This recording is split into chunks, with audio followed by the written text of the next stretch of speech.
Evening all, and welcome back to episode 12 of Kerbal Space Program Kerbalism. Let's pick up exactly where we left off, with Rescue Craft 1 slowly and carefully approaching the Moon Express. And we've crashed into it.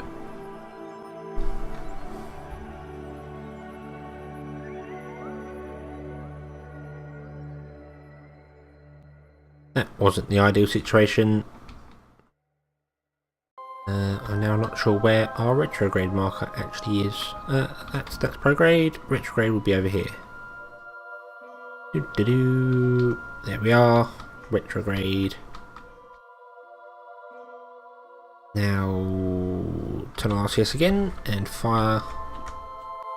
Oh, we're at 0. There we are. Now, switch over to the other craft and enable that SAS to stabilise the craft. Let's point it upwards.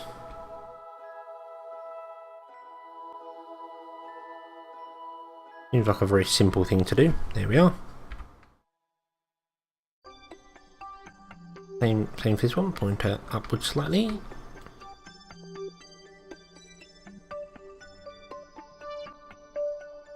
And bring us up a little.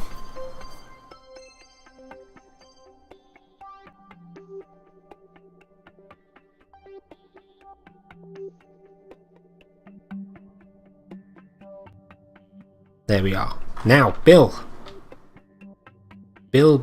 are you ready? You ready to amaze us with your talents?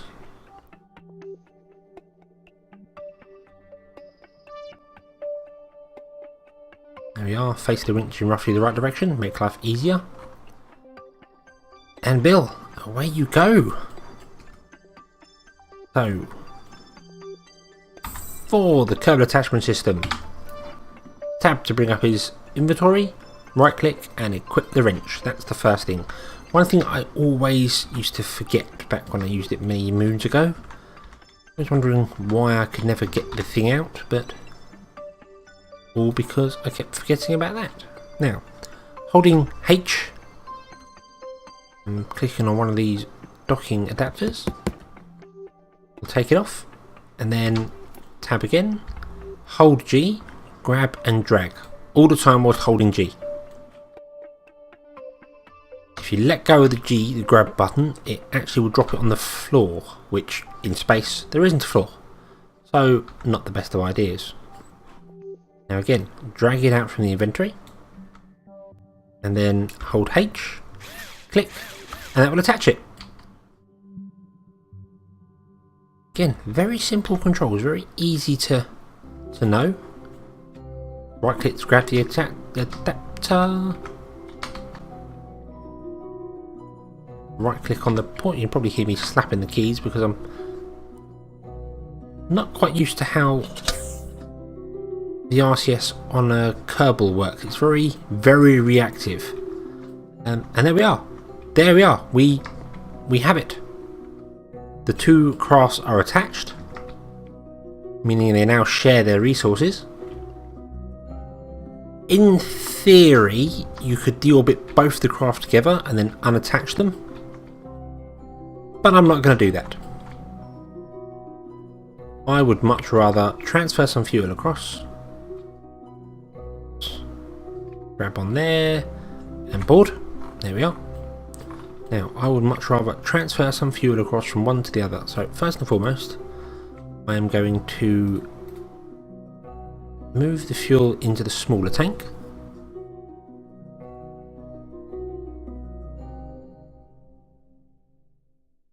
Because this craft, the rescue craft, will need its own fuel to get back home again.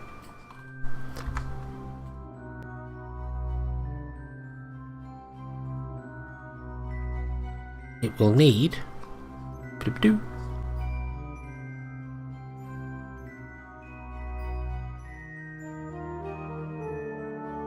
down to about 50. Oh, that's 14, that's a bit high. There we are. 200-ish meters a second. We've got 497 meters a second. That does calculate the ship's weights and things, so I would assume the Moon Express would be lighter. But I may be wrong, she's got more equipment in there, but the command pods may be lighter than this one here. Not sure. Of course, the rescue craft does still have monopropellant remaining. That's a useful thing. So let's...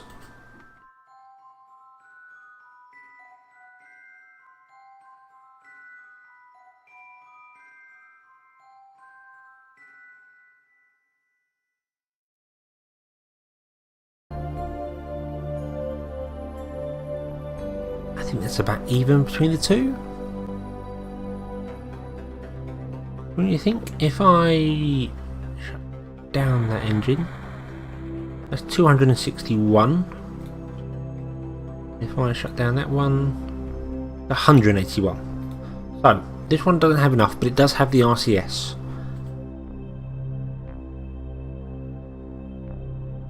I would have to take a gamble here. Once I start deorbiting one, I can't then come back to the other one. Might try and even the fuel out a little better than this.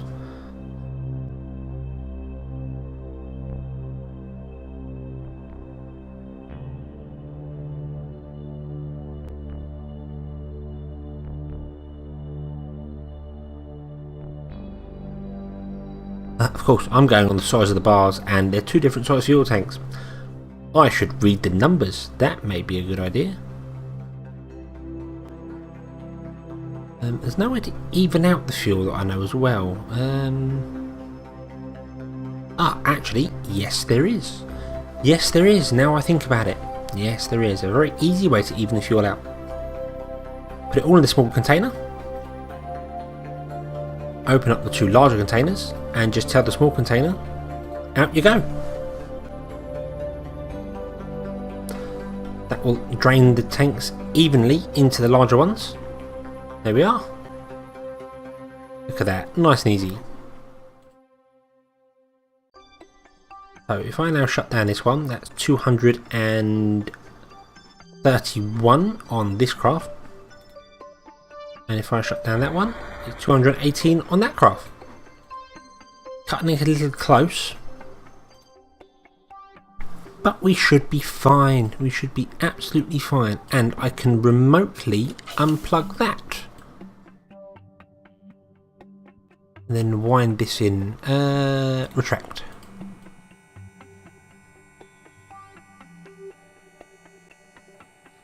There we are. Attaching is much easier than reattaching. So,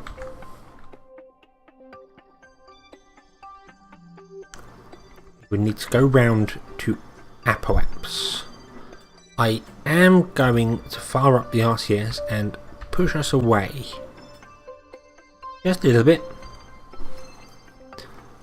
Wouldn't want these two craft being inside each other when they come out of time warp. That generally a bad idea.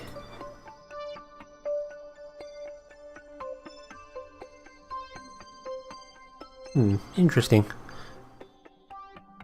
Got the markers up for prograde and retrograde.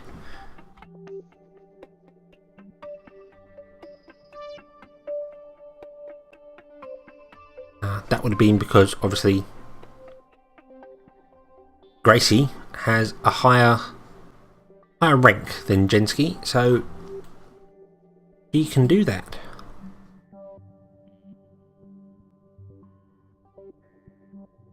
Over, no, in fact, that's a bad idea. Let's turn ourselves around to keep our solar panels on the sun. There we are.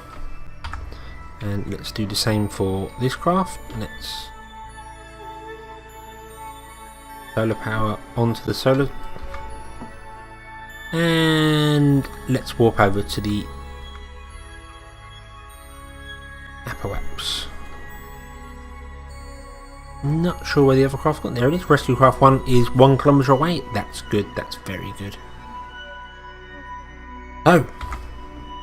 So, we now need to fire retrograde and bring our apoaps down. No, our periaps. Periaps is the lower one. Bring our periaps down. Fire the engine. Let's turn off that gimbal as well.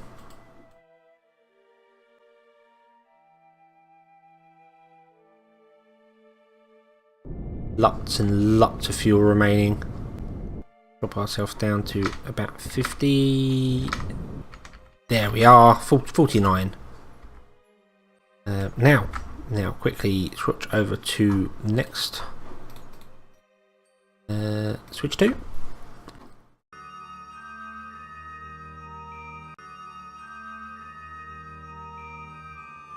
You need to be facing that way, and you're the same thing. Fire engine.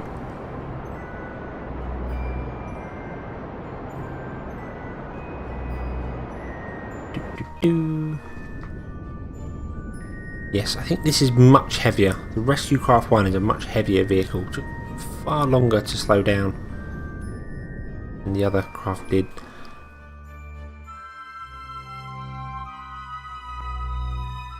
Had just realised something, that I probably should not have done that. Very difficult to swap between two vehicles as they're entering the atmosphere. What are your resources like? Your food is 225 and 1187. Let's go back to the other graph.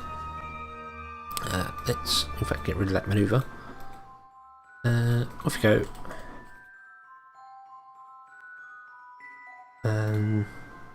Switch back to the Mun Express. What are your resources like? Oh, very low.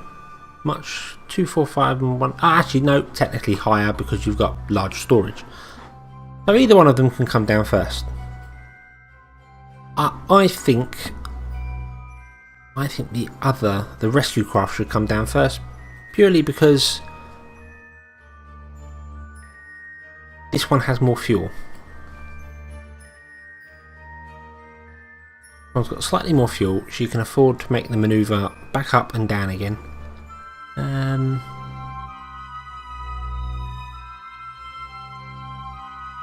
Going to bring her back up to. Oh dear! I've gone and pushed the wrong button, but that's okay. That is okay. We should be fine with that. We can come round again and execute another manoeuvre.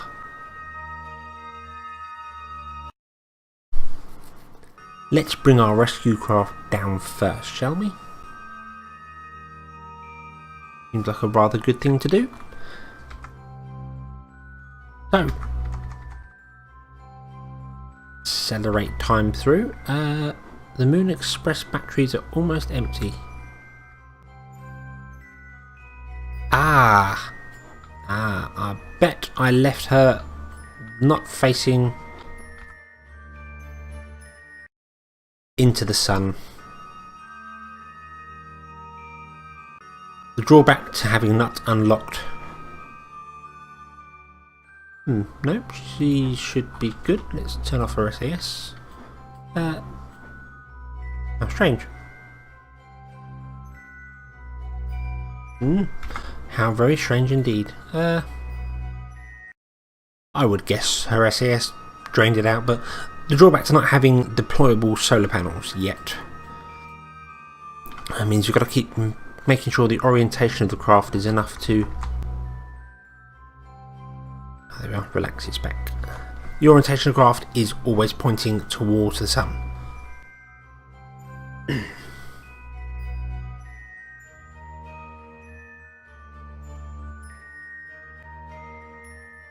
Of course, going to travel through the radiation belt again. Yes.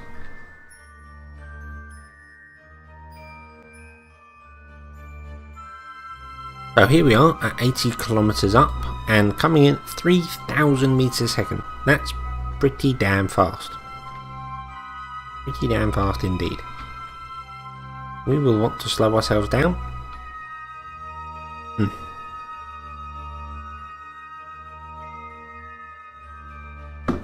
But I'm going to wait until near periaps. Get the best bang for our buck.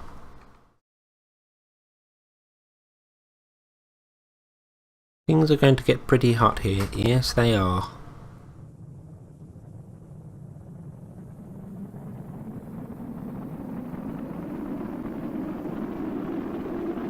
Oh, yes, they are indeed.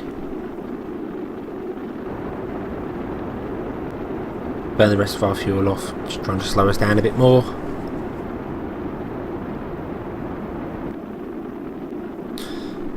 Nah, didn't really have any major effect, but still.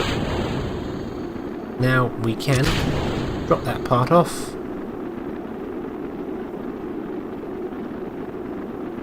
I pray it doesn't come and bash us. Don't want that. No, we don't. There we are, safely passing by.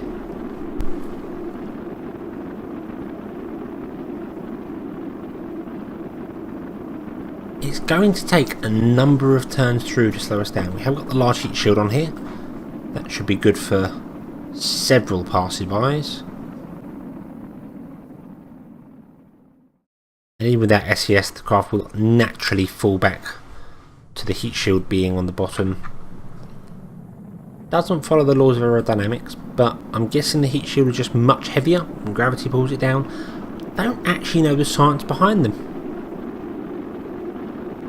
Not at all. Not even. I know what they're made of. Odd enough, cork. I believe they were made of. I don't know if they still are, but because cork actually allows it to break off and take the heat away with it, rather than being a solid lump of metal. I'm not entirely sure whether they still are made of cork. I don't. Not too sure. Not too sure at all. But we're going to go round and round and round several times, and when I'm caught into the atmosphere, I shall be back.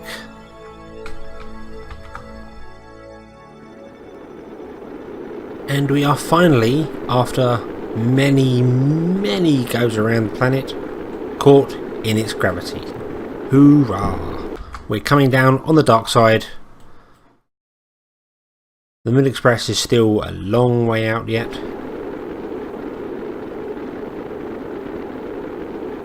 Yes, I very seriously overestimate just how quickly or how slowly aero braking is. But then you don't want to dip in too far because, well, rather than just burning up on the outside, you burn up on the inside, and that's not nice. Char grilled Kerbals. No. And hopefully come down nice and gently. It's a little fast for my liking. Oof. A bumpy landing, but a landing nonetheless. Well done. Now, Jenski, you are going to cheekily take a surface sample, because we obviously wouldn't have one from the Highlands. It's the first time we've been here where we've actually known how to dig up dirt. On you go. There we are. Cheeky science. Mahaha. Now let's do the same for the Mun Express. And we approach Kerbal. Things start getting hot. So let's use the rest of our fuel up. Slow us down somewhat. Dropping our periaps even deeper. Not sure that's a good thing or not.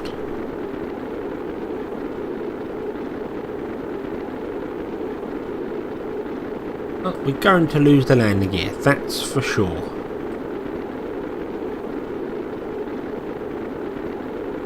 And also, we're burning through our electric charge very rapidly. Holding retrograde is expensive electricity wise. Let's go through our periaps in 3 seconds, and Now fire the engine when we're at the other side.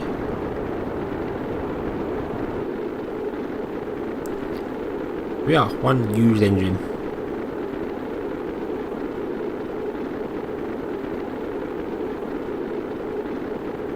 Tells retrograde again. The mild pod was getting very, very warm there. Very warm indeed.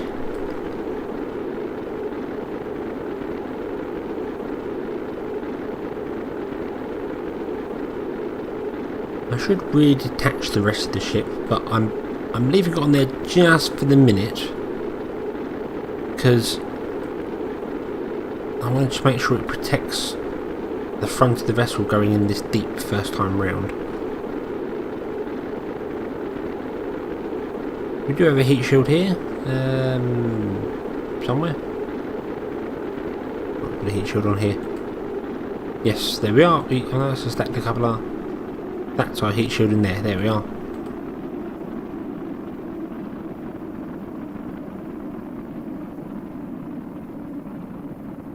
So we're racing back up again, up to 50. So it is possible to drop down to 40 if you're careful. Wow, it's glowing.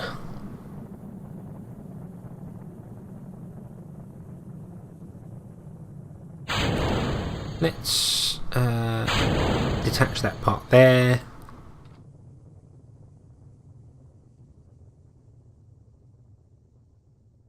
Hopefully let it swing by us. Don't really want to hit it. Also close the doors, shall we? There we are. Right. And around we go with this one. So, dipping further down to the atmosphere, down to under 40 kilometers on the first range, severely slows you down. So much so that this is actually the first aero brake the Nimbus Express has done. Or the second one, I should say, sorry. The first one, obviously, we detached the engine part. The second one, we've come in and we're caught. We're coming down.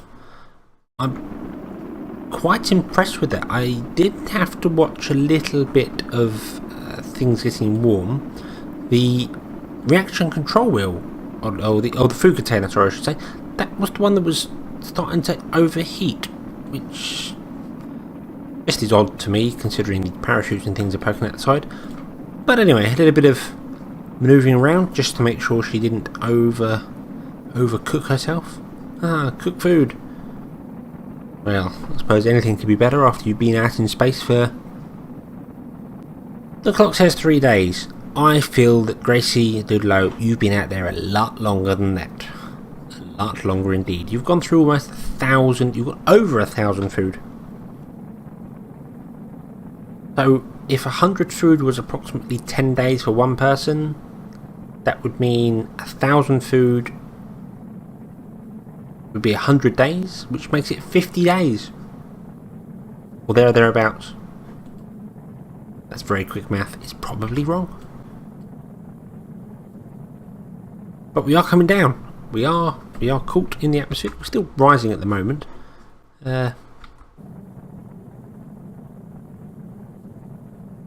We are on our way. Let's speed up time and drop ourselves down again.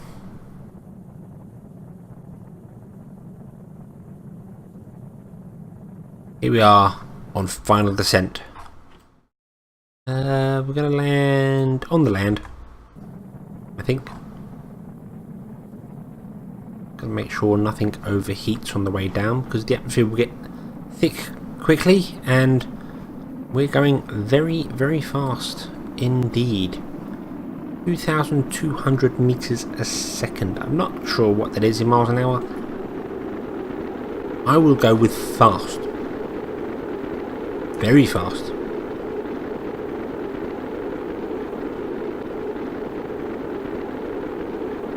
Oh, there we are again. Mysterious item overheating. The food storage bay, again, overheating, susceptible to cooking the food on board.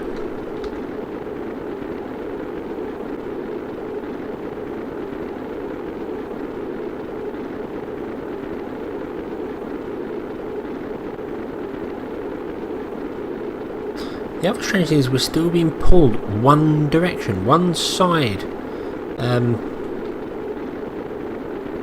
I really don't understand that. Really don't understand it at all.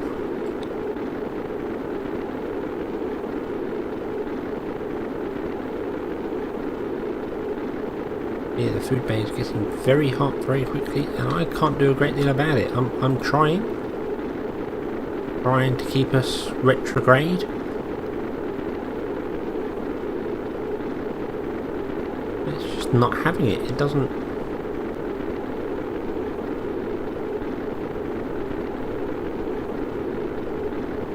Seems to cool a little as I'm moving, but doesn't want to stay cool. And now it's gone.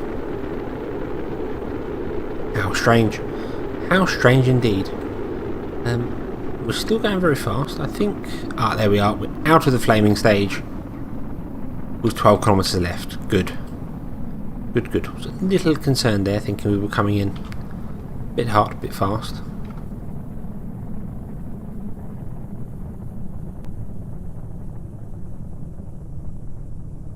Yeah, something pulls the craft to the right, and I don't know what it is.